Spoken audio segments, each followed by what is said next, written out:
Hello दोस्तों, कहानी शुरू करने से पहले मैं आप लोगों से एक बात बोलना चाहूँगी। और वो ये है कि आज की स्टोरी में कुछ जो है राइटिंग मिस्टेक है, तो प्लीज़ उसे इग्नोर करना।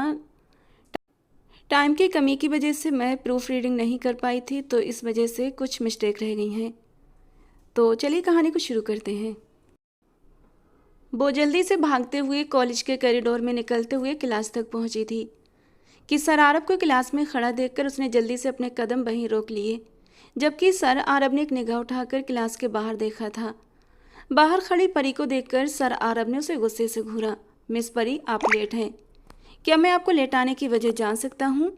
सर, वो क्या है ना कि हमारे पड़ोसियों का पालतू कुत्ता मर गया था, इसीलिए मैं लेट हो गई। वो बेहद ड्रामाई अंदाज में कहती अपना चेहरा झुका गई।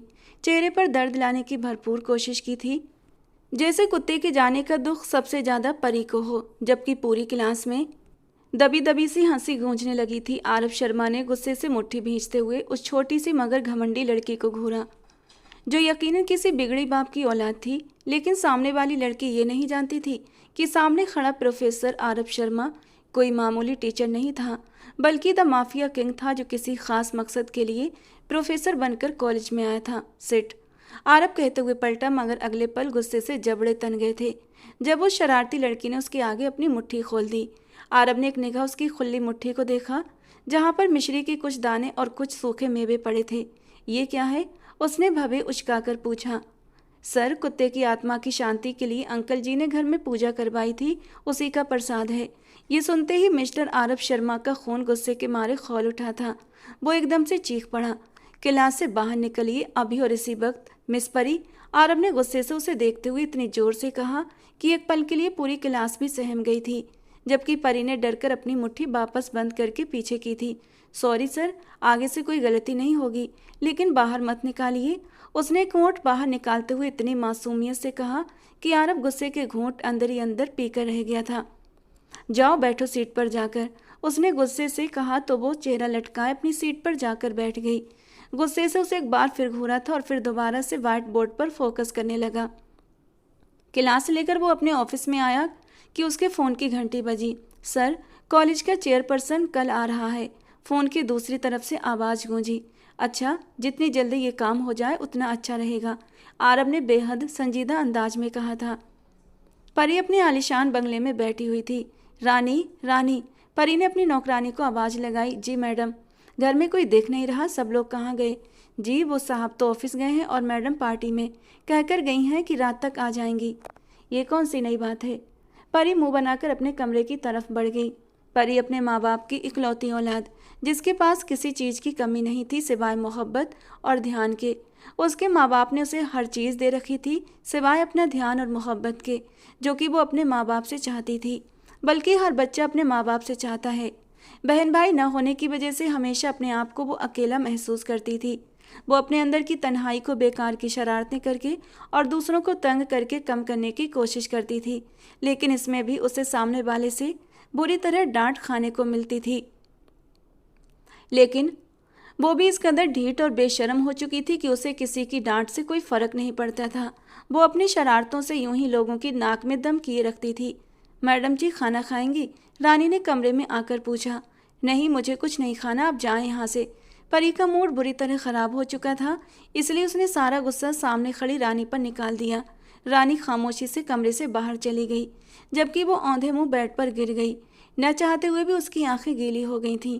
उसकी ख्वाहिश थी जब वो कॉलेज से घर वापस आए तो उसकी माँ उसका इंतज़ार करती मिले, उससे पूछें, बेटा आज का तुम्हारा दिन कैसा गुजरा, और वो भी अपने सारे दिन की किस्से कहानियाँ सुनाए। उसके बाद अपनी माँ से जिद करके अपने लिए खाने की मनपसंद चीज़ें बनवाए और अपनी माँ से ढेर सारी बातें करते हुए खाना खाए।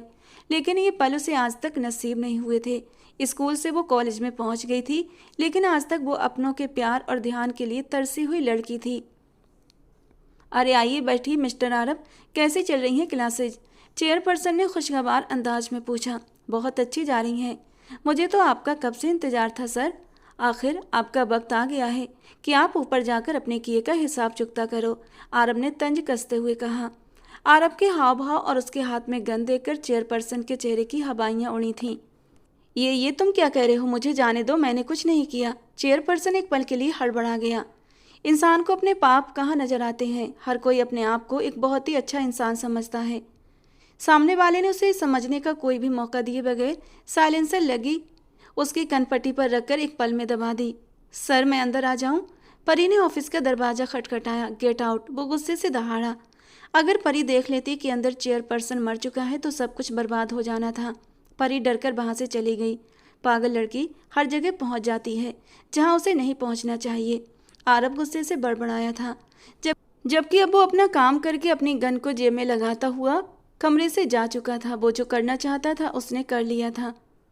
जल्दी ही चेयरपर्सन के मरने की खबर पूरे कॉलेज में फैल चुकी थी और अब उसकी इंक्वायरी बिठा दी गई थी कि आखिर कॉलेज के अंदर आकर कौन चेयरपर्सन को मारकर चला गया, कि किसी को कानो कान खबर भी नहीं हुई। आरब ने 2 दिन की लीव ले ली थी और अब जब वो 2 दिन के बाद क्लास में दाखिल हुआ तो परी को देखकर उसका मूड बुरी तरह बिगड़ चुका था, क्योंकि परी ने हरकत ही कुछ ऐसी की थी। वो बड़े ध्यान से लेक्चर दे रहा था कि जब उसकी नज़र सोई हुई परी पर पड़ी थी।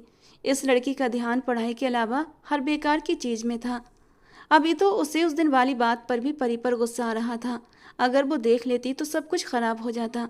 मिस परी, आरब के बार बार बुलाने से वो टस से मस न हुई तो उसके पास बैठी उसकी दोस्त ने उसे हिलाया, जिससे कि वो एकदम से हड़बड़ा कर उठी थी। क्या हुआ? क्या हुआ? तूफान आ गया या फिर दुश्मन देश ने हमला कर दिया? वो एकदम हड़बड़ा कर इधर उधर देखते हुए बोली थी। कुछ नहीं मिस परी, बस सुबह हो गई है जिसे शायद आपको अंदाजा नहीं है, या फिर शायद आपकी सुबह अभी भी नहीं हुई है। आरब की बात पर पूरी क्लास में दबी दबी हंसी गूंजी, जबकि वो एकदम शर्मिंदा सी हो गई थी। उसने रात को खाना भी नहीं खाया था। वो देर रात तक अपनी माँ का इंतजार करती रही थी, जिसकी वजह से वो बहुत देर से सोई थी। मगर उसके माँ बाप तो अपनी ज़िंदगी में मगन थे। उन्हें अपनी बेटी की कोई परवाह नहीं थी। मिस परी, बताइए कि मैंने क्या पढ़ाया? आरब ने उसे इशारा करके बोला। परी तो बुरी तरह हड़बड़ा गई। सर, मुझे नहीं मालूम, परी ने नज़र झुकाकर कहा। जाहिर है, जब आपका ध्यान अपनी पढ़ाई के अलावा दूसरी बेकार की चीज़ों पर होगा तो आपको कैसे मालूम होगा कि मैंने क्या पढ़ाया? मुझे बताइए, आपने सेमेस्टर में पास होना है या नहीं? आरब गुस्से से बोला। जी सर, पास होना है, परी सहमी आवाज़ में बोली। लेकिन आपके हाव भाव देखकर नहीं लगता कि आपके पास होने का कोई इरादा है। उठिए वहाँ से और यहाँ मेरे सामने आकर पहली सीट पर बैठिए और अब गौर से सुनिएगा कि मैं क्या पढ़ा रहा हूँ। लेक्चर देने के बाद आरब ने सबको असाइनमेंट के टॉपिक्स दिए और 2 दिन का टाइम दिया। मिस परी, सबसे पहले मैं आपके असाइनमेंट चेक करूँगा, इसलिए खबरदार जो आपने 2 दिन के बाद छुट्टी की तो। आरब परी को तेज नज़रों से घूरते हुए बोला। जी सर, परी ने जान छुड़ाते हुए कहा। गुड। आरब उसे कहकर क्लास से बाहर निकल गया। आखिर इस इंसान को प्रॉब्लम क्या है? जब देखो मेरे पीछे पड़ा रहता है, हर बात पर मेरा गार्जियन बन जाता है। इतनी फिक्र तो मेरे माँ बाप को नहीं जितनी इसको मेरी है, गुस्से से कहती परी पैर पटक कर क्लास से बाहर चली गई। कैसे हो राहुल? परी ने अपने दांत दिखाते हुए कहा। ठीक हूँ। वो राहुल, मुझे तुमसे ना एक ज़रूरी बात करनी है। परी को समझ नहीं आ रहा था कि असल टॉपिक पर राहुल से कैसे बात करे। तो करो, मैं सुन रहा हूँ, वो बिजी से अंदाज में बोला था। राहुल मेरे प्यारे दोस्त, सर आरब ने मुझे असाइनमेंट दी है, हिम्मत करते हुए परी ने कह दिया था। साथ ही चेहरे पर ढेर सारी उदासी भी सजा ली थी। तो वो तो सबको दी है, तुम कोई अनोखी तो नहीं हो। लेकिन राहुल, मुझे ना तुम्हारी एक छोटी सी हेल्प चाहिए। कैसी हेल्प? राहुल ने सवाल किया। वो राहुल, मैं कल असाइनमेंट का टॉपिक देखा था मगर मुझे कुछ समझ नहीं आया, सब कुछ मेरे सर के ऊपर से गुजर गया। परी, वो टॉपिक सर ने क्लास में पढ़ाया था, अगर तुम अपने नोट्स देखोगी तो तुम्हें समझ आ जाएगी कि उस टॉपिक में क्या है। राहुल ने अब गुस्से से कहा था। हाँ, लेकिन मुझे नहीं आई ना समझ। अब वो कैसे बताती कि उसने तो लेक्चर नोट ही नहीं किया था। वो राहुल, मैं कह रही थी अगर तुम मेरी मदद कर दो, बस थोड़ी सी, ज़्यादा नहीं, बस इतनी कि मुझे सर आरब से डांट न खानी पड़े। परी ने आंखों में उम्मीद लिए पूछा। हरगिज नहीं, मैं तुम्हारी मदद बिल्कुल भी नहीं करूँगा। थोड़ी सी मदद के चक्कर में तुम सारी असाइनमेंट मुझसे ही बनवाओगी। राहुल ने साफ तौर पर इनकार किया। राहुल, मुझे तुमसे ये उम्मीद बिल्कुल नहीं थी। तुम तो सबकी मदद करते हो, क्लास के टॉपर हो, जरा से मेरी मदद कर दोगे तो क्या हो जाएगा? दुनिया भर की मासूमियत चेहरे पर सजाते हुए परी ने उससे विनती की थी। हालांकि अंदर ही अंदर गुस्से के मारे खौल रही थी। उसका जी चाह रहा था कि राहुल के बच्चे का मुंह तोड़ दे। अगर जरा सी मदद कर देता तो उसका क्या चला जाता, लेकिन फिलहाल गुस्सा दिखाने से काम बिगड़ जाता, इसलिए वो बहुत ही प्यार से राहुल को मनाने की कोशिश कर रही थी। हाँ, मैं तुम्हारी मदद कर देता अगर ये किसी और सर की असाइनमेंट होती तो, मगर तुम्हें सर आरब का पता है ना, वो कितने गुस्से के तेज हैं। अगर उन्हें जरा सा भी पता लगा कि असाइनमेंट तुमने नहीं बल्कि किसी और ने बनाई है तो खुद तो तुम मरोगी ही, बल्कि मुझे भी मरवाओगी। राहुल ने अपना चश्मा ठीक करते हुए कहा। प्लीज़ राहुल, कुछ नहीं होगा। मैं तुम्हारा नाम बिल्कुल नहीं लूँगी। अगर पकड़ी भी गई तो कसम ले लो तुम्हारा नाम नहीं लूँगी। सर की जो भी पनिशमेंट होगी वो मैं खुद देख लूँगी, लेकिन बस प्लीज़ तुम मेरी मदद कर दो, पक्का। इसके बदले मैं तुम्हें पैसे भी दे दूँगी, जितने तुम कहो। परी ने उसे लालच देने की कोशिश की, जिस पर राहुल कुछ सोच कर रह गया था। चलो ठीक है, मैं तुम्हारी मदद कर दूंगा, लेकिन इसके बदले तुम्हें मुझे एक बहुत अच्छी सी पार्टी देनी होगी। ठीक है, मुझे मंजूर है, लाओ दो। अपना टॉपिक बता देना, और हाँ, कल यूनिवर्सिटी जल्दी आकर सर के लेक्चर से पहले ही ले जाना। राहुल ने उसे समझाते हुए कहा। Thank you so much Rahul, मैं तुम्हारा यह एहसान कभी नहीं भूलूंगी। परी खुश होकर वहाँ से चली गई कि इतनी बड़ी बोरिंग जिम्मेदारी अब उसके सर से उतर चुकी थी। तो क्लास, जैसा कि मैंने आप सबको एक असाइनमेंट दी थी, तो मिस परी आपकी असाइनमेंट कहाँ है? यकीनन आपने अपनी असाइनमेंट तैयार कर ली होगी। आरब ने परी को तंजिया नज़रों से देखते हुए कहा था। जी सर, मैंने कर ली है। परी पूरी कॉन्फिडेंस के साथ खड़ी हुई और आरब को जाकर अपनी असाइनमेंट पकड़ा दी। इम्प्रेसिव, आरब ने उसकी तारीफ करके उसे मोटिवेट किया था। उसे यकीन नहीं आ रहा था ये लड़की असाइनमेंट कंप्लीट कर देगी। बहुत अच्छे मिस परी, आपने बहुत अच्छी असाइनमेंट लिखी है। क्या आप क्लास को बता सकती हैं कि आपने असाइनमेंट के लिए कौन सी किताबें इस्तेमाल की? आरब ने परी को बेहद संजीदा अंदाज में पूछा, जिस पर परी बुरी तरह हड़बड़ा गई। वो सर, लाइब्रेरी से मैंने बुक्स ली थी और वो बस उन्हीं से लिखा है। क्या नाम था उनका? परी सोचने की अदाकारी करने लगी। ये असाइनमेंट मैंने आपको दी थी, ना कि राहुल को। कितने पैसे दिए हैं आपने राहुल को अपनी असाइनमेंट लिखवाने के लिए? इस बार आरब के शब्दों में सख्त गुस्सा था। वो उसे सख्त नज़रों से देखते हुए बोलने लगा, जिस पर परी आंखें फाड़कर अपने सामने खड़े उस इंसान को देखती रही। इंसान की नज़र है या चील की, कि जिसकी नज़र बारीक से बारीक चीज़ पर पहुंच जाती है? उसने अंदर ही अंदर गुस्से के मारे दांत पीसे थे, लेकिन फिलहाल तो उसकी चोरी पकड़ी गई थी। लेकिन आखिरी कोशिश करना चाहती थी खुद को बचाने की। सर, सारी असाइनमेंट मैंने खुद लिखी हैं, मैंने किसी को पैसे नहीं दिए, मैंने खुद ही मेहनत से लिखी हैं। क्यों राहुल, बताओ जरा सर को।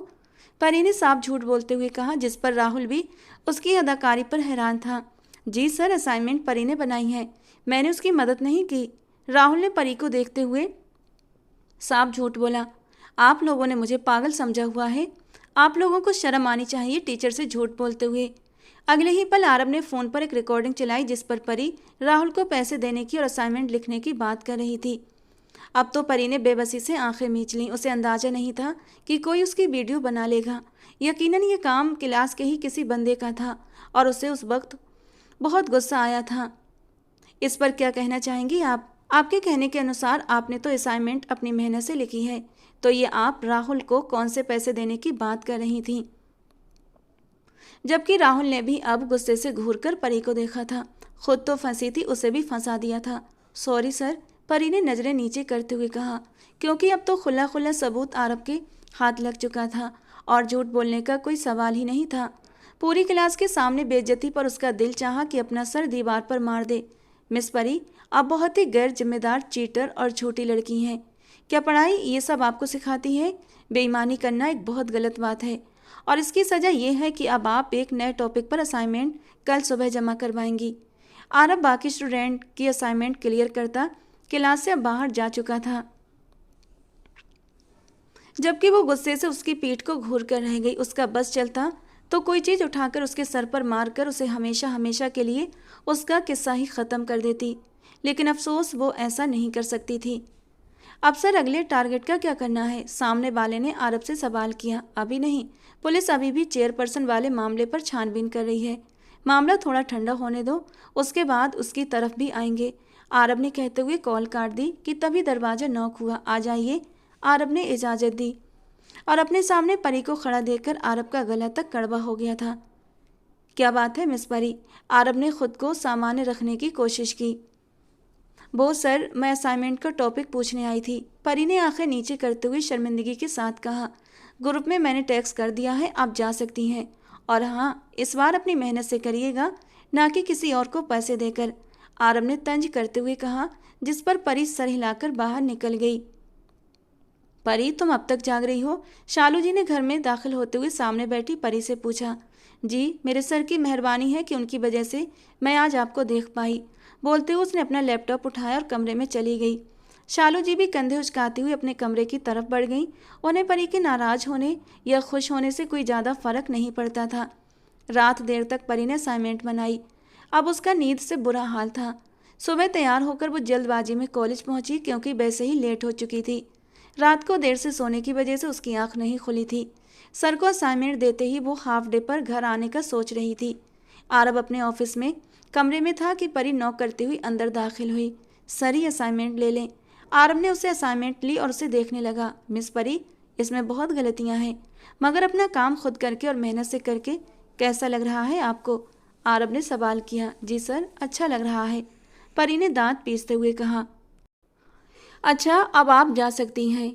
परी उसे घूरते हुए वहां से चली गई। खड़ूस इंसान, मैंने रात भर जागकर असाइनमेंट बनाई और कहता है मिस परी बहुत गलतियां हैं इसमें। आया बड़ा, समझता क्या है खुद को? बदतमीज, 2 शब्द तारीफ के नहीं बोल सकता था, कंजूस कहीं का। मिस परी, अभी वो उसकी तारीफें कर रही थी कि आरब की आवाज़ पर पीछे घूमी। जी सर, आपका फ़ोन ऑफिस में रह गया था। आरब ने उसे उसका फ़ोन देते हुए कहा। जी जी सर, थैंक यू, परी ने घबराई हुई आवाज़ में कहा। और हाँ, मेरी तारीफ़ें मेरे मुंह पर किया करें, मेरे पीठ पीछे नहीं, आरब उसे घूरते हुए बोला और वापस ऑफिस की तरफ चला गया। परी, ये तेरी कैंची जैसी चलती जबान को आराम क्यों नहीं? सर ने सब सुन लिया है, अब क्या करूं? जरूर मुझे इसके बदले कोई बहुत बड़ी सज़ा मिलने वाली है। इससे तो अच्छा मैं जाकर उनसे माफ़ी मांग लूं। नहीं, अभी नहीं, अभी मांगी तो शायद ज़्यादा गुस्सा करें, बाद में मांग लूंगी। परी झुंझलाहट में अपने हाथों को मसलते हुए आगे बढ़ गई। आरब अपने लिए नाश्ता बना रहा था जब उसका फ़ोन बजा। जी सर, क्या हुक्म है?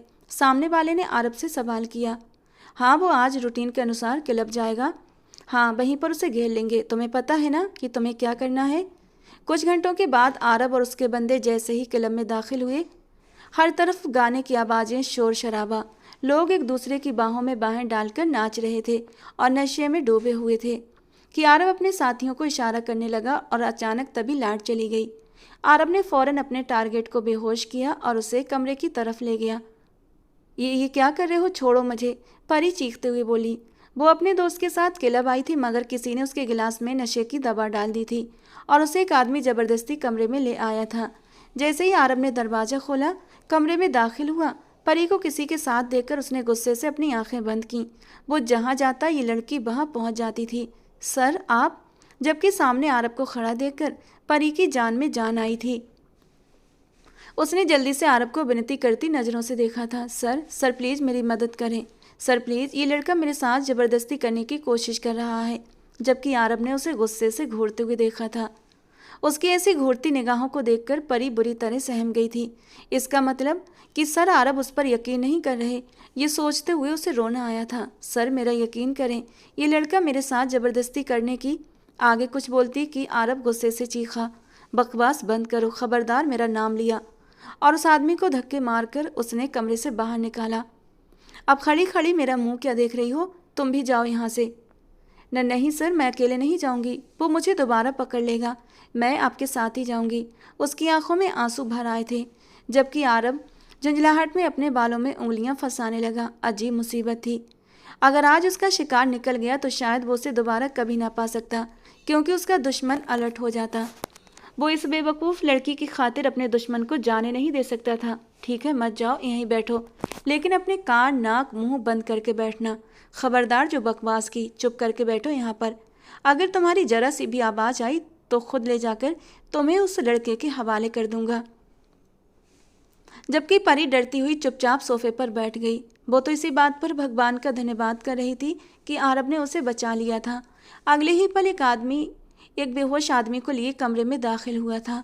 आरब ने उसे बेड पर लिटाया और फिर उसकी कनपट्टी पर एक निशाना लगा दिया। फिर उसे खुदकुशी का मंजर देने की कोशिश की, लेकिन ये सब देखकर तो परी की आंखें फटी की फटी रह गई थीं। उसके होठों से चीख निकलती इससे पहले ही उसने अपने दोनों हाथ अपने होठों पर जमाए थे और अपनी चीखों का गला अंदर ही अंदर घोंट दिया। गन को वहीं बिस्तर पर छोड़कर वो परी की तरफ आया था, जबकि वो फटी फटी निगाहों से उसे देख रही थी। उसने उसने आरब का ये रूप आज पहली बार देखा था। सर, ये आपने क्या किया? परी ने रोते हुए पूछा। एकदम चुप, खबरदार जो तुम्हारी आवाज़ निकली तो। लेकिन सर, वो आदमी, वो तो मर गया। उसने डरी डरी नज़रों से सामने पड़े उस बेजान वजूद को देखा। हाँ, तो इसे तो मरना ही था। यही तो मेरा टारगेट था। इसे जिंदा छोड़ने के लिए ये सब नहीं किया था। उसने इतने नॉर्मल अंदाज में कहा जैसे ये सब उसके लिए बहुत आम बात हो। लेकिन सर, ये तो बहुत गलत किया आपने। आपने अच्छा नहीं किया। अब तो आपको जेल ज़रूर हो जाएगी, और जेल हो जाएगी तो इसका मतलब आप हमें पढ़ाने नहीं आया करेंगे। परी की पटर पटर चलती जबान से आरब का सर दर्द करने लगा था। उसकी गर्दन पर हाथ रखते हुए उसने हल्का सा पिंच किया था। हल्की सी चुभन का एहसास परी को हुआ था, और अगले ही पल वो बेहोश होती आरब की बाहों में झूल गई थी। हाँ, मैं आ रहा हूँ बाहर।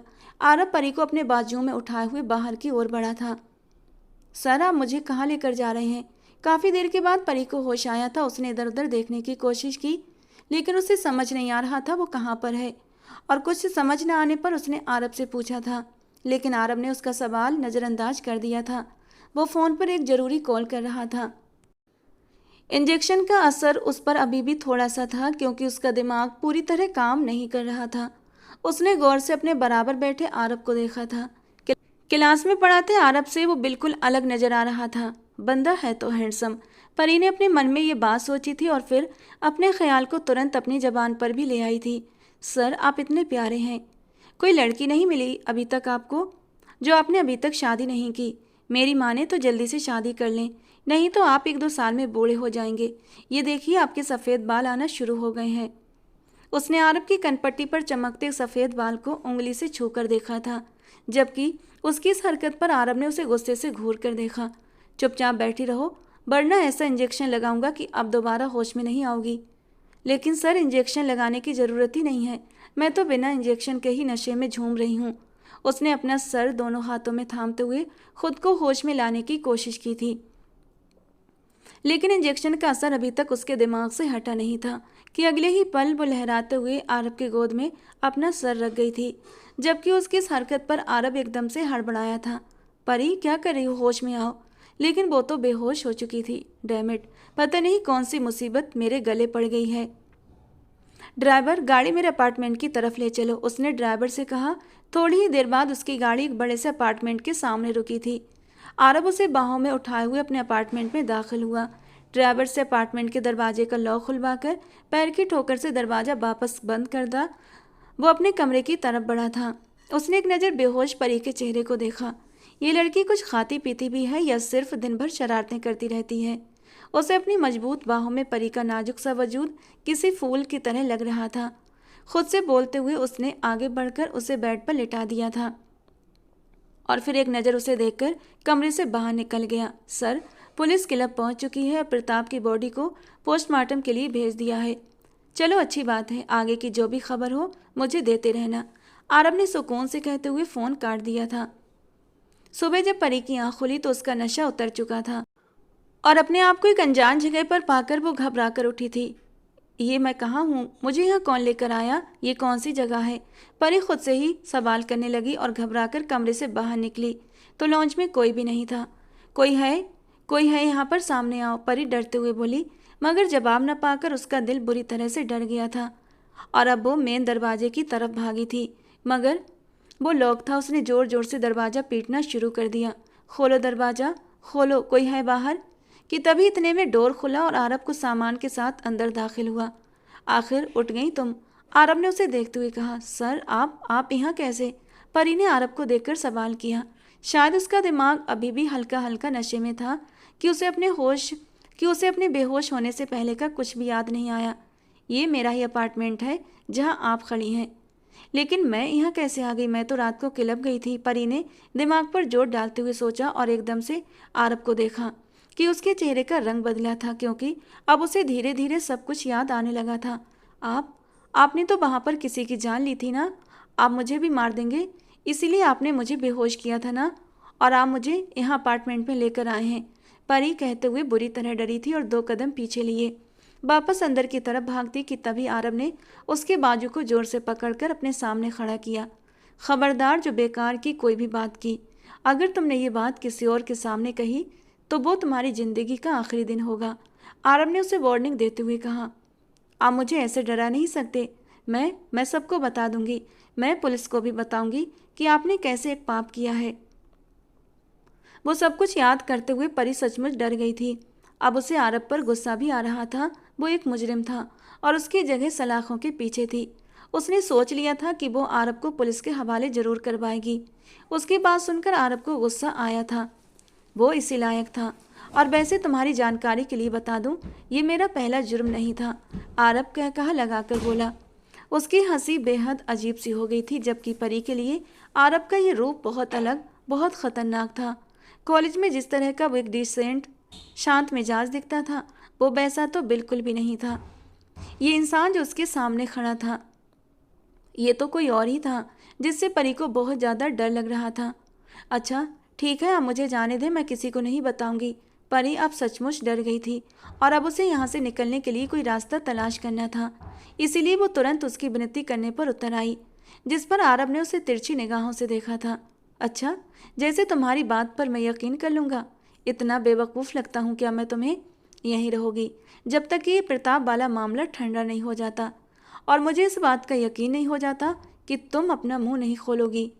वो अभी बोल रहा था कि तभी आरब का फ़ोन बजा। उसका हाथ पकड़कर वो कमरे की ओर लेकर बढ़ा था और उसने फ़ोन कान से लगाया था।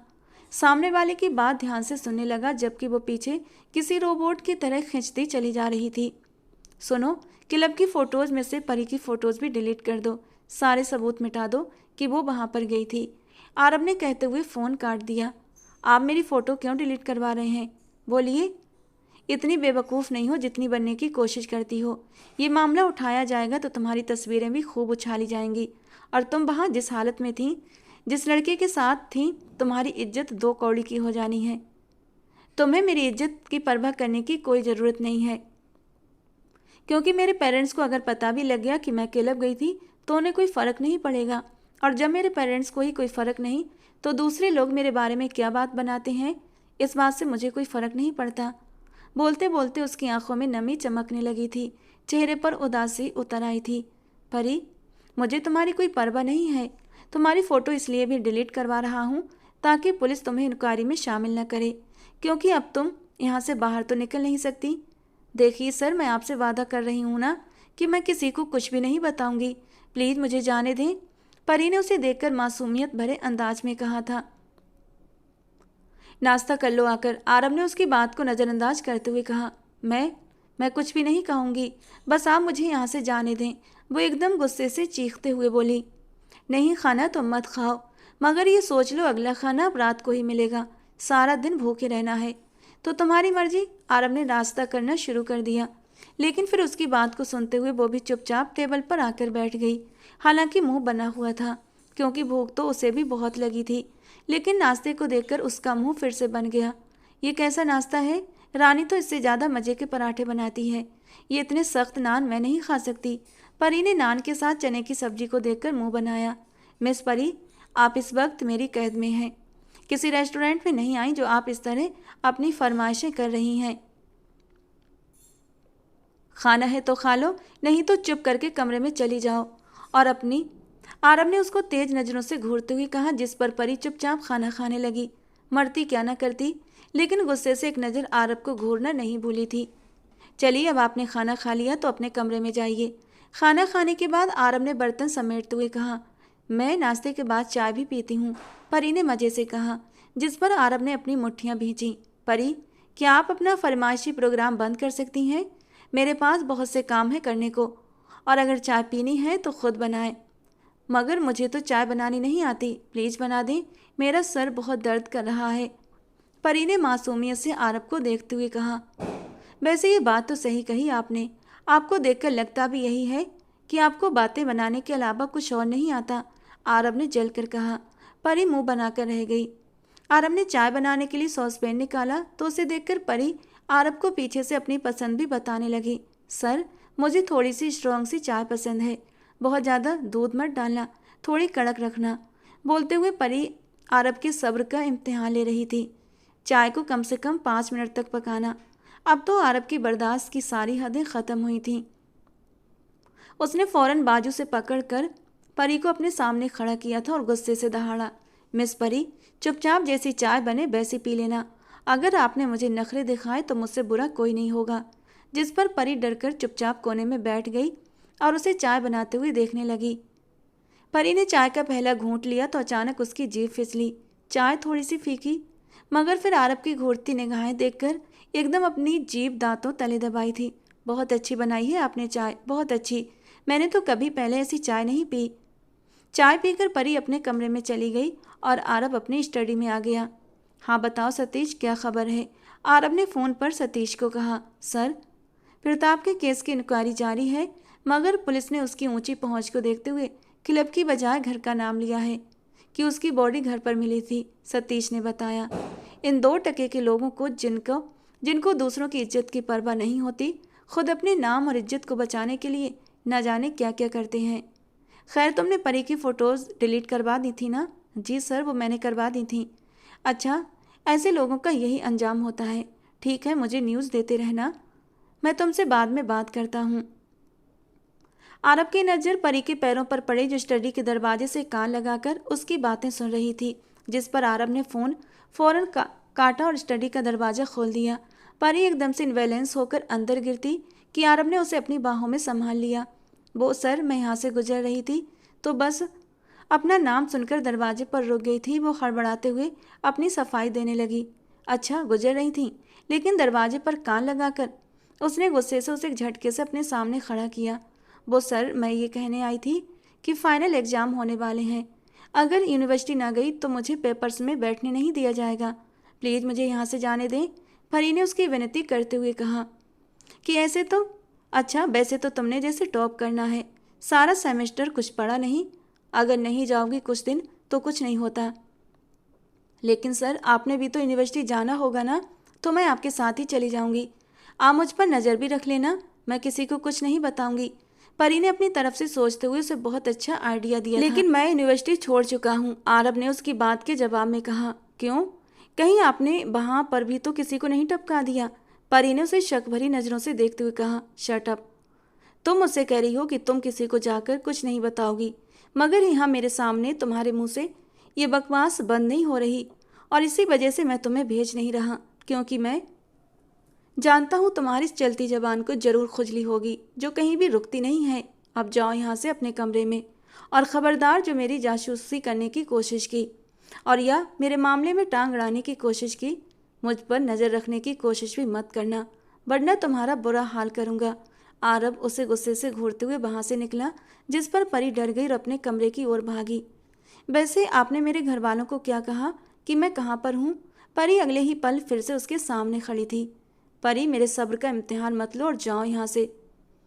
नहीं, पहले आप मुझे ये बताएं, आपने मेरे मम्मी पापा को क्या कहा है? क्योंकि इतना तो मैं भी जानती हूँ, मेरे घर से गायब होने पर उन लोगों ने मुझे ढूंढा तो जरूर होगा। भले वो मुझसे प्यार करते हों या ना करते हों, लेकिन मुझे ढूंढेंगे तो ज़रूर, इतना तो मैं जानती हूँ। उनकी पहुँच बहुत है। मेरे पापा कोई छोटे मोटे आदमी नहीं हैं। अब तक तो वो मुझे ढूंढ भी चुके होते, लेकिन मुझे हैरत हो रही है कि आखिर उन्होंने मुझे अब तक ढूंढ क्यों नहीं पाया। वो बड़े ही सोचने वाले अंदाज में बोल रही थी। मैंने तुम्हारे फ़ोन से उन्हें मैसेज कर दिया था कि तुम अपने दोस्तों के साथ ट्रिप पर गई हो। अब जाओ यहाँ से, आरब उस पर चिल्लाते हुए बोला। जा रही हूँ, वैसे मेरा फ़ोन तो दे दें, गेम ही खेलूँगी, कम से कम टाइम तो पास हो जाएगा, परी ने तंग करते हुए कहा, मगर उसकी नज़रों की सख्ती को देखकर अपना मुंह बंद करने में ही अपनी भलाई समझी थी। फ़ोन तो मैं किसी न किसी तरह हासिल करके रहूँगी, फिर मैं यहाँ से निकल जाऊँगी। लेकिन उसे मौका ही नहीं मिल रहा था, और ये मौका उसे अगले दिन शाम को मिला, जब वो दबे कदमों आरब के कमरे में दाखिल हुई थी। आरब नहा रहा था, क्योंकि बाथरूम से पानी गिरने की आवाज़ आ रही थी। वो जल्दी जल्दी इधर उधर फ़ोन ढूंढने लगी, लेकिन ना तो उसे अपना फ़ोन दिखाई दिया और ना ही आरब का। एक टेबल पर आरब का लैपटॉप खुला रखा था। शायद वो कोई काम कर रहा था, क्योंकि लैपटॉप की स्क्रीन ओपन थी। कोई बात नहीं, इसी से पापा को मेल करती हूँ।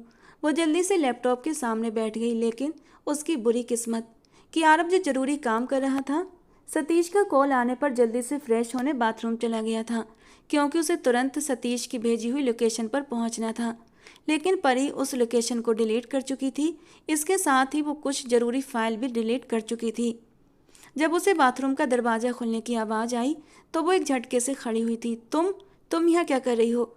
उसने डरते हुए आरब की ओर देखा। वो सिर्फ टॉवल में ही बाथरूम से बाहर निकल आया था।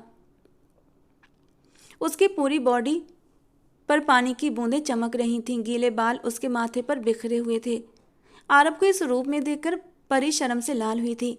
आपको शर्म नहीं आती? एक लड़की के सामने ऐसे कौन आता है? बकवास बंद करो अपनी। ये मेरा रूम है और मैं इस रूम में जैसे चाहूँ वैसे घूम सकता हूँ। तुम्हें तमीज़ है या नहीं? किसी के रूम में बिना नॉक किए नहीं आते। वो 2 कदम चलते हुए उसके करीब आया था और उसके बाजू से पकड़कर झंझोड़ दिया। बताओ क्यों आई थी? मैं अपना मोबाइल ढूंढने आई थी, लेकिन मोबाइल नहीं मिला तो लैपटॉप। उसके शब्द अधूरे रह गए थे जब आरब की नज़र अपने लैपटॉप पर पड़ी थी,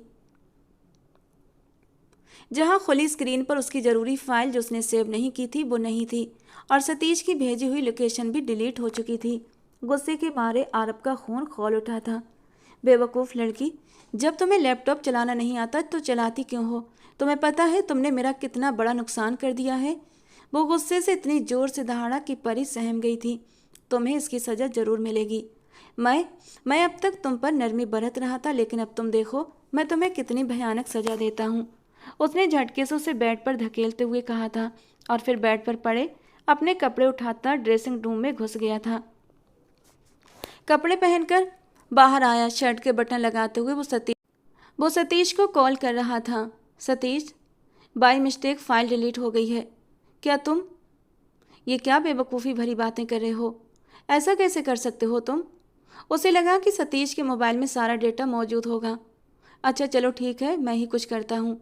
अब तो उसे और भी गुस्सा आ रहा था सतीश की बातें सुनकर, क्योंकि सतीश के मोबाइल में भी डाटा नहीं था, क्योंकि वो सेफ्टी के तौर पर अपने मोबाइल को इन चीज़ों से खाली रखता था, जबकि परी का डर के मारे बुरा हाल था।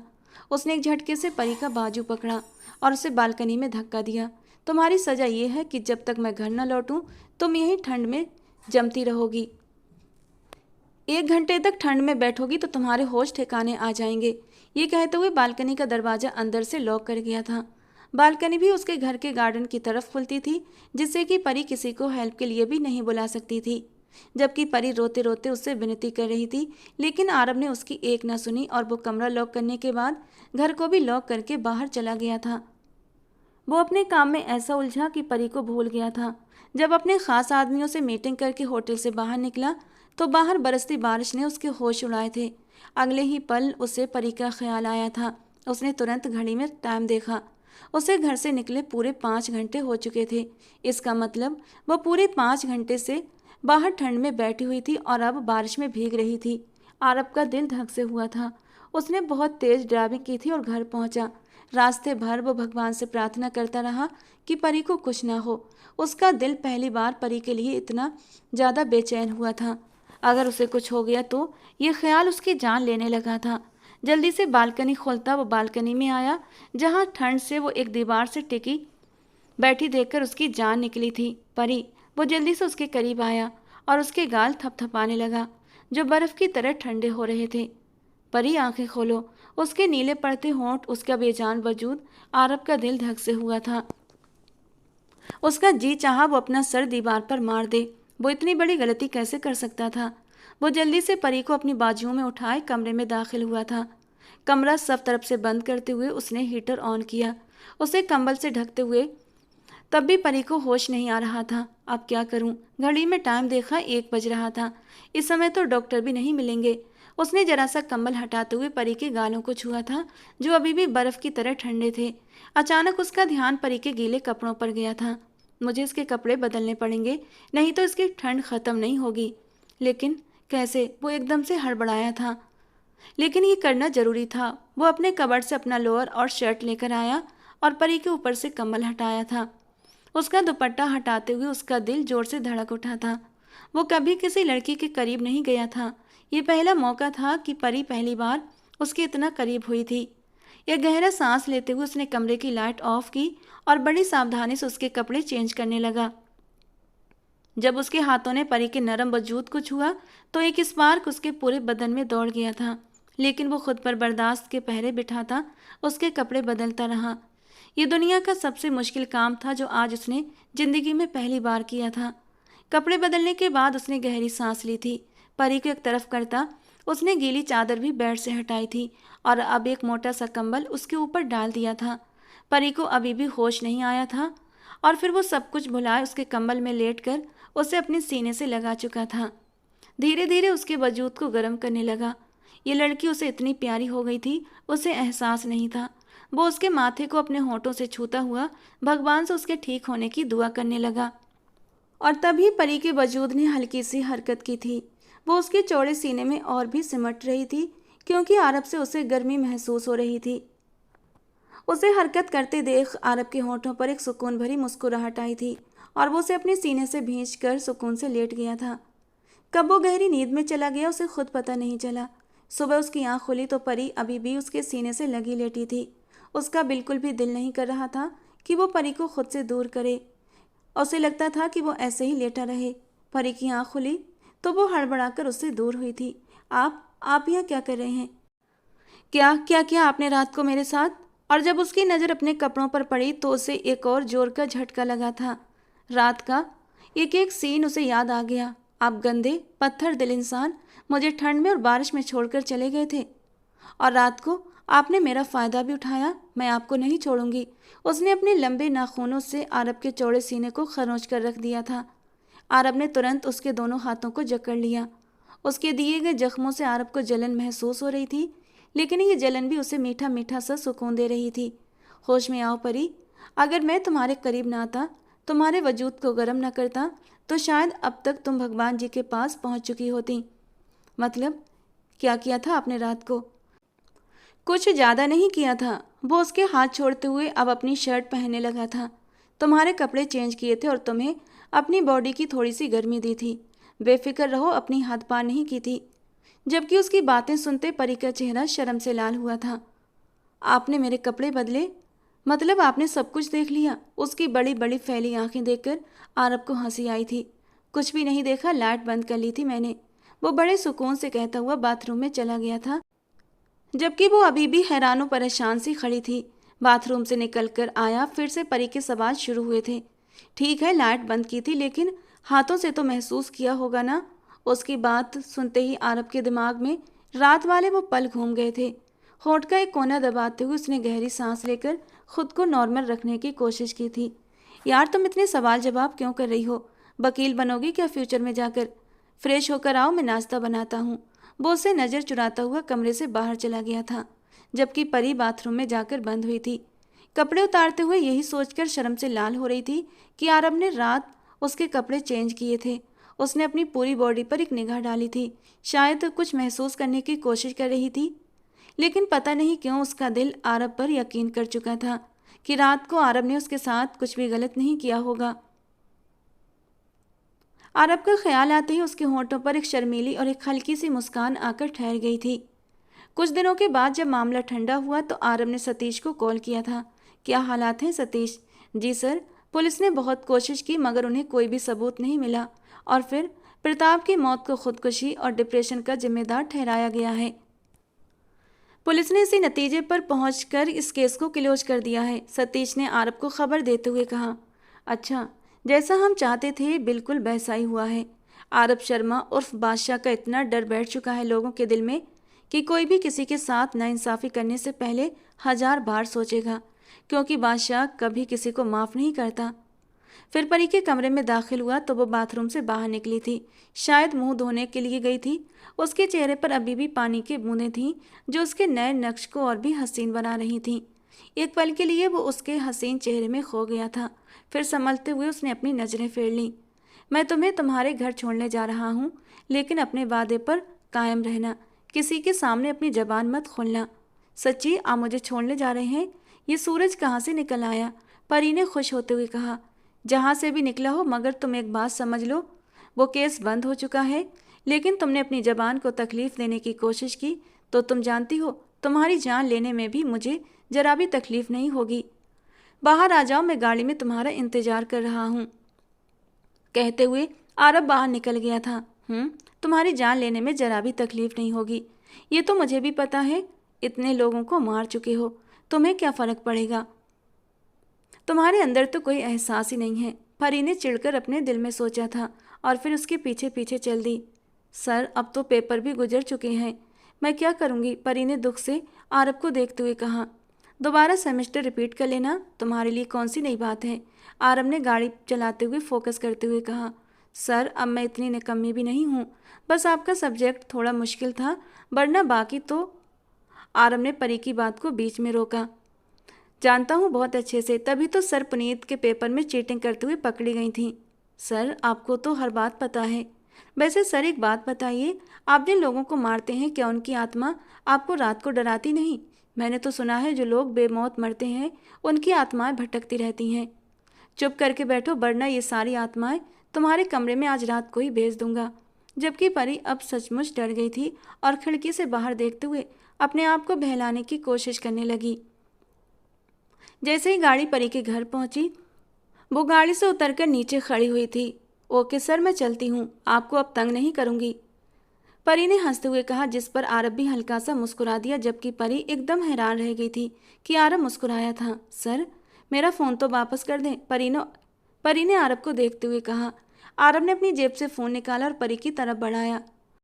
परी ने अपना फ़ोन पकड़ा, फिर आरब की तरफ देखकर बोली, सर 1 सेकंड, अपना फ़ोन दीजिएगा। परी उससे फ़ोन लेकर अपना नंबर उस पर डायल करने लगी, जिस पर उसके फ़ोन की घंटी बजी थी। कभी ज़रूरत पड़े तो फ़ोन कर लीजिएगा, परी हंसकर बोली और अपने घर के अंदर चली गई। जिंदगी रूटीन पर आ गई थी। परी ने फिर से यूनिवर्सिटी जाना शुरू कर दिया था और अब वो पढ़ाई में दिलचस्पी लेती थी। आज जब यूनिवर्सिटी से घर आई तो उम्मीद के बिल्कुल उलट उसकी मम्मी आज घर पर ही मौजूद थीं। अरे परी बेटा, आओ, मैं तो तुम्हारा ही इंतज़ार कर रही थी। शालू जी ने मुस्कुराकर परी को देखकर कहा। क्यों, मेरा इंतज़ार क्यों कर रही थी? अरे वो कार्तिक आया है, कब से तुम्हारा इंतज़ार कर रहा है। परी ने कार्तिक को देखा, जो मुस्कुराकर परी को देखते हुए हाथ हिला रहा था। हेलो परी, कैसी हो? जबकि परी ने उसे इग्नोर किया। कार्तिक कुछ दिनों के लिए हमारे साथ ही रहेगा, जब तक इसका घर तैयार नहीं हो जाता। शालू जी के दोस्त का बेटा था कार्तिक, और वो अभी अभी हिंदुस्तान आकर शिफ्ट हुआ था। तो ये आप सब मुझे क्यों बता रही हैं? परी ने शालू जी को देखकर कहा। बेटा, कार्तिक तुम्हारी एज का है, तुम उसे कंपनी दो, शालू जी ने ज़बरदस्ती मुस्कुराते हुए कहा। परी की इस हरकत पर उन्हें गुस्सा तो बहुत आ रहा था, मगर वो कार्तिक के सामने चुप रहीं। परी अपने कमरे में आ गई थी तो शालू जी भी उसके पीछे आ गईं। परी, ये क्या बदतमीजी है? तुम्हें नहीं मालूम कि घर आए मेहमान को कैसे ट्रीट करते हैं? तुम्हारा व्यवहार कार्तिक की तरफ कितना ठंडा था, वो क्या सोचेगा हमारे बारे में? शालू जी ने परी को डांटते हुए कहा। मॉम, मुझे किसी की परवाह नहीं है। ये कैसी बदतमीजी भरी बातें कर रही हो? पता नहीं किन लोगों में उठ बैठ रही हो। खैर, कार्तिक से मिसबिहेव मत करना, वरना मुझसे बुरा कोई नहीं होगा, अंडरस्टैंड? शालू जी परी को डांटते हुए बाहर चली गई थीं। रात को खाने की मेज पर शालू जी, परी के पापा, परी, राकेश खन्ना और कार्तिक बैठे खाना खा रहे थे। परी, तुम्हारी यूनिवर्सिटी कैसी जा रही है? राकेश जी ने उससे बात की शुरुआत की। ठीक जा रही है डैड, परी ने बेदिली से कहा। परी बच्चे, अपनी पेंटिंग्स कार्तिक को दिखाना खाने के बाद, राकेश जी ने परी को कहा। नहीं, मैं अपनी पर्सनल चीज़ें किसी को नहीं दिखाती, परी ने साफ इनकार कर दिया, जिस पर राकेश जी और शालू जी ने बेचैनी से पहलू बदला। खाने के बाद परी अपने कमरे में बैठी असाइनमेंट तैयार कर रही थी कि कार्तिक उसके कमरे में चला आया। क्या कर रही हो परी? कार्तिक ने परी से पूछा। क्या बदतमीजी है ये? आपको मैनर्स नहीं कि किसी के कमरे में नॉक करके जाते हैं? ऐसे मुंह उठाकर किसी के कमरे में नहीं जाया जाता, परी ने उसे गुस्से से घूरते हुए कहा, जिस पर कार्तिक एक पल के लिए शर्मिंदा हुआ। सॉरी, मेरे ध्यान से उतर गया, उसने शर्मिंदा अंदाज में कहा। वैसे क्या कर रही हो? उसने फिर से पूछा। साइकोलॉजी का असाइनमेंट बना रही हूँ, परी ने कार्तिक को देखते हुए कहा। अरे वाह, मतलब तुम लोगों के दिमाग पढ़ना जानती हो, कार्तिक ने परी से इम्प्रेस होते हुए कहा। सिर्फ दिमाग ही नहीं, बल्कि उनकी नीयत भी पढ़ना जानती हूँ, परी ने कार्तिक को तेज नज़रों से घूरते हुए कहा, जिस पर कार्तिक ने पहलू बदला। सुना है तुम बहुत अच्छी कॉफ़ी बनाती हो, क्या मेरे लिए कॉफ़ी बनाओगी? कार्तिक ने उससे फरमाइश की। अपनी माँ की बातें याद करते हुए वो मजबूरन कॉफ़ी बनाने के लिए किचन में आ गई थी। साथ ही उसने आरब को कॉल लगाया था, क्योंकि उसे असाइनमेंट में कुछ प्रॉब्लम आ रही थी। सोचा कॉफ़ी बनाते हुए आरब से टॉपिक डिस्कस कर लेगी। आरब ने उसका नंबर बातूनी बिल्ली के नाम से सेव कर रखा था। जगमगाता नंबर देखकर आरब के होंठों पर एक मुस्कान आई थी। कैसी हो? ठीक हूँ सर, एक ज़रूरी पॉइंट डिस्कस करने के लिए आपको फ़ोन किया था। वो जैसे ही कॉफ़ी का डिब्बा लेकर पीछे पलटी थी, कार्तिक को उसने बिल्कुल अपने पीछे खड़ा पाया। एक पल के लिए तो परी बुरी तरह से घबरा गई थी। कार्तिक, आप जाकर लॉन्ज में बैठे, मैं आपके लिए कॉफ़ी बना कर लाती हूँ। परी ने कार्तिक को वहाँ से जाने के लिए कहा। नहीं, मैं तुम्हें अपने लिए कॉफ़ी बनाते हुए देखना चाहता हूँ। मेरे काम करते हुए कितनी अच्छी लगती हो तुम। कार्तिक ने अचानक ही परी का हाथ पकड़ते हुए कहा, जिस पर परी झटका खाकर पीछे हटी। साथ ही उसने अपना हाथ पीछे खींच लिया। अपनी हद में रहो कार्तिक, परी ने कार्तिक को धक्का दिया। मत भूलो तुम मेरे घर में खड़े हो। परी उसे धक्का देकर फौरन अपने कमरे की तरफ भागी थी। फ़ोन उसने बेड पर डाल दिया था और अब फूट फूट कर रो रही थी कि तभी कार्तिक दोबारा से कमरे में दाखिल हुआ था और अब परी बुरी तरह से डरी थी। आपको बिल्कुल भी तमीज़ नहीं, परी गुस्से से चिल्लाई। अरे यार, मैंने सोचा आंटी घर पर नहीं है तो तुम्हारे पास ही आ जाऊं, लेकिन तुम मुझे बिल्कुल ही इग्नोर कर देती हो, जो मुझे बिल्कुल भी अच्छा नहीं लगता, कार्तिक ने कह लगाते हुए कहा, जबकि फ़ोन की दूसरी तरफ आरब उसकी गंदी बातें सुन रहा था। कार्तिक का बड़े ही लापरवाह से अंदाज में उसके करीब आकर बैठ चुका था, इतना करीब कि उसका कंधा परी के कंधे से टच होने लगा था। परी एकदम बेड से उतरकर खड़ी हुई थी। कार्तिक, बाहर जाओ, मुझे अभी ज़रूरी काम है। उसने कार्तिक को बाहर करना चाहा। यार, समझने की कोशिश करो, मेरा दिल तुम्हारी तलब कर रहा है और तुम मुझे बाहर जाने का कह रही हो।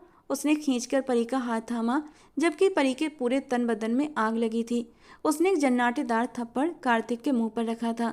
कार्तिक गुस्से के मारे खौल उठा। उसने परी को धक्का दिया, जिससे कि मेज का कोना उसके सर को लगा। वो जोर से चिल्लाई। फ़ोन कॉल अभी भी चल रही थी, जबकि आरब दूसरी तरफ से चिल्लाया, लेकिन उसकी आवाज़ न कार्तिक को सुनाई दे रही थी न परी को।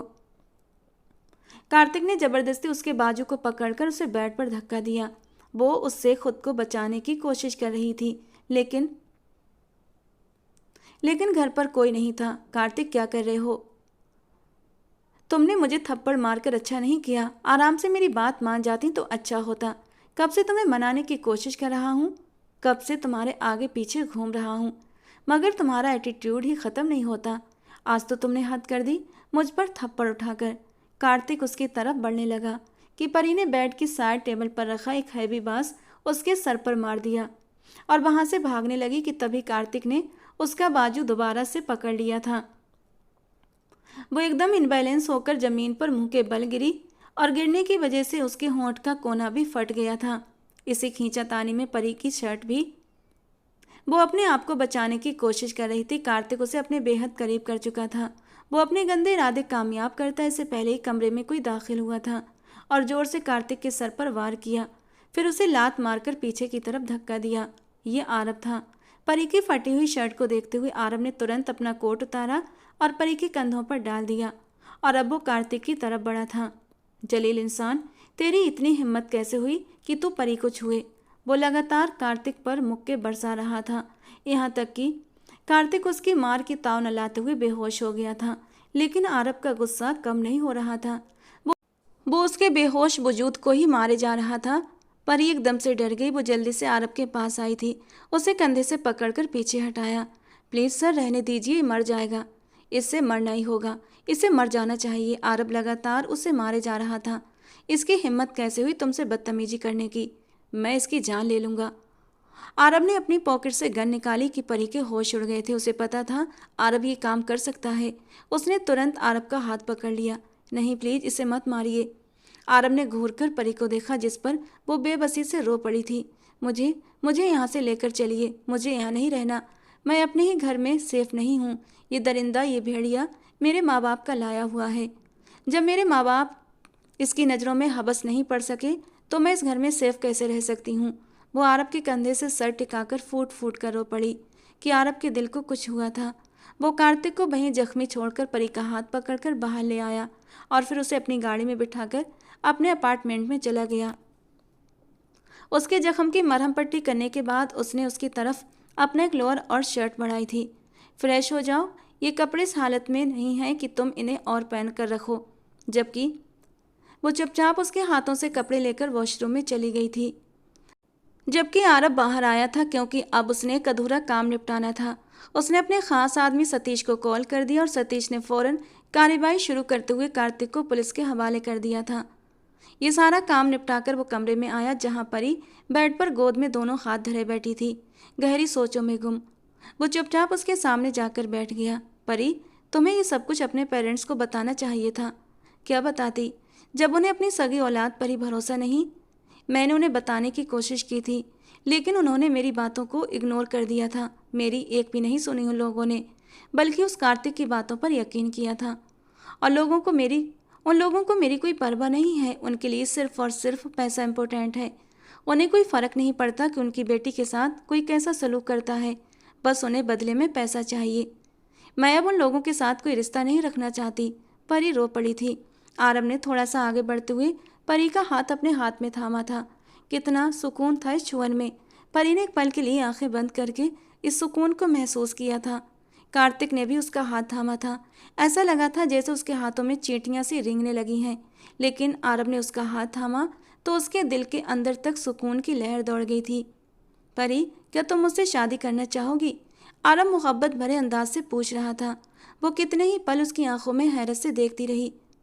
मैं एक जालिम के साथ हरगिज भी नहीं रह सकती। परी ने मुंह फुलाते हुए अपने आंसू पोंछे थे। क्या मैं तुम्हें मजलूमों पर जुल्म करने वाला लगता हूँ? आरब ने हैरानी से पूछा। हाँ, वो जो मैंने किलम में देखा था वो क्या था? उसकी बात पर आरब ने अपना माथा मसला। परी, मैं तुम्हें सच बताऊंगा, आगे तुम्हारी मर्जी, तुम क्या चाहती हो।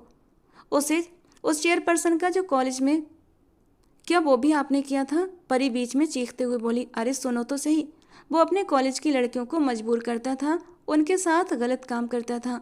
न जाने कितनी लड़कियों ने उसकी वजह से अपनी जान गंवा दी, और उनमें मेरी एक फूल जैसी बहन भी थी।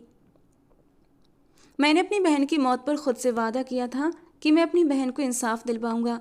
पहले मैंने कानून का सहारा लिया था, लेकिन वो अपनी पहुंच और पैसे के बल पर कानून से बाइज्जत बरी हो गया था। लेकिन मैं उसे यूं खुला नहीं छोड़ सकता था। मेरी बहन तो चली गई थी, लेकिन अभी तो न जाने कितनी लड़कियां थीं जिन्हें वो अपना शिकार बनाने वाला था। और फिर मैंने सोच लिया था कि मुझे क्या करना है। फिर मैंने उसे हमेशा हमेशा के लिए इस दुनिया से भेज दिया। और वो जो किलम में बंदा था वो बहुत अमीर और पैसे वाला था, मगर उतना ही ज़्यादा गिरा हुआ घटिया इंसान था। उसका सारा पैसा सिर्फ 2 नंबर का था।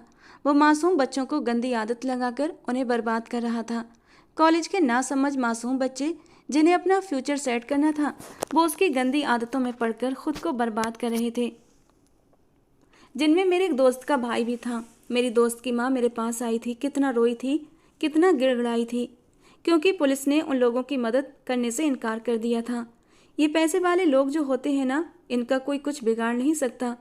पुलिस इन लोगों की खरीदी हुई होती है। इन्हें लगता है कि ये कुछ भी कर सकते हैं, अपने आप को भगवान समझ बैठते हैं, लेकिन ये भूल जाते हैं कि ये भगवान नहीं, बल्कि इन्हें बनाने वाला तो कोई और है। मैंने सिर्फ उन मजलूम लोगों को इंसाफ दिलाने की कोशिश की, जबकि परी आंखें फाड़े उसे सुन रही थी। परी को भी तो कार्तिक से उसने बचाया था। अगर वो समय पर ना आता तो क्या होता? लेकिन मैं तो आपको पसंद नहीं थी, फिर क्यों करना चाहते हैं मुझसे शादी? परी ने कहा। क्योंकि तुम जैसी मुंहफट और बदतमीज लड़की ही मुझे झेल सकती है, आरब ने हंसते हुए कहा। देख लीजिए, अगर एक बार आपके गले पड़ गई ना ये चुड़ैल, तो फिर शिकायत मत करिएगा मुझसे। परी ने मुंह बिसूरते हुए कहा। मुझे मंजूर है इस चुड़ैल का अपने ऊपर मरना, आरब ने हंसते हुए कहा, और अपना हाथ उसके हाथ पर रखकर उसे हमेशा के लिए एक मजबूत रिश्ता बनाने का वादा किया था। शादी की पहली रात जब आरब उसके करीब हुआ तो उसने आरब के हाथों को रोका था। पहले ये बताइए, उस रात जब आपने मेरे कपड़े चेंज किए थे तो मुझे कहाँ कहाँ छुआ था? आरब उसके सवाल पर खुलकर हंसा था। वो पल नहीं थे यार, कोई कयामत थे। गलती से हाथ टच हो गया था, लेकिन जो अंदर तूफान मचा था वो मैं तुम्हें बता नहीं सकता। खैर, कहाँ कहाँ गलती से टच हुआ था वो तो मैं प्रैक्टिकली करके बताऊंगा। ये कहते हुए उसने झट से परी को खुद के करीब किया था। बड़े ही प्यार से वो उसे हर चीज़ से आज़ाद करता हुआ अब उसका सर तकिए पर रख गया था। और जब उसने अपने हाथ परी की नरम धड़कनों पर रखे तो एक हल्की सी मदहोश आह परी के होंठों से निकली थी। जब यहाँ पर मेरे हाथ लगे थे तो मेरे पूरे बदन में करंट सा लगा था। हाथों से उसकी नरम धड़कनों को सहलाता हुआ वो अपने होंठ उसकी धड़कनों पर रख गया था। धड़कनों से होते हुए उसके हाथ उसके नरम पेट पर रुके थे और यहाँ उसके पेट को सहलाते हुए बोला। और फिर उसने अपने होंठ उसके पेट पर रख दिए थे। और जब आरब के हाथ थोड़ा और नीचे सरके थे तो परी ने उसके हाथ तुरंत थाम लिए थे। बस करो आरब, तुम तो बहुत बेशर्म हो। जबकि आरब ने हंसते हुए उसे अपने सीने में भींच लिया था। उस रात खुद को कंट्रोल किया था, लेकिन आज नहीं करूँगा। पूरे जुनून में भरता परी पर अपनी शिद्दतें लुटाने लगा था। परी की हल्की मदहोश तो कभी दर्द भरी सिसकियाँ आरब को और भी जुनूनी कर रही थीं। वो जज्बातों में ज़्यादा बह जाता, लेकिन अगले ही पल परी की नाजुकता का ख्याल करते हुए खुद को कंट्रोल भी करता। उस रात उन दोनों की बहुत हसीन रात थी। अपनी ज़िंदगी में एक नई शुरुआत की थी उन्होंने, और जिसकी सुबह बहुत ही रोशन होने वाली थी।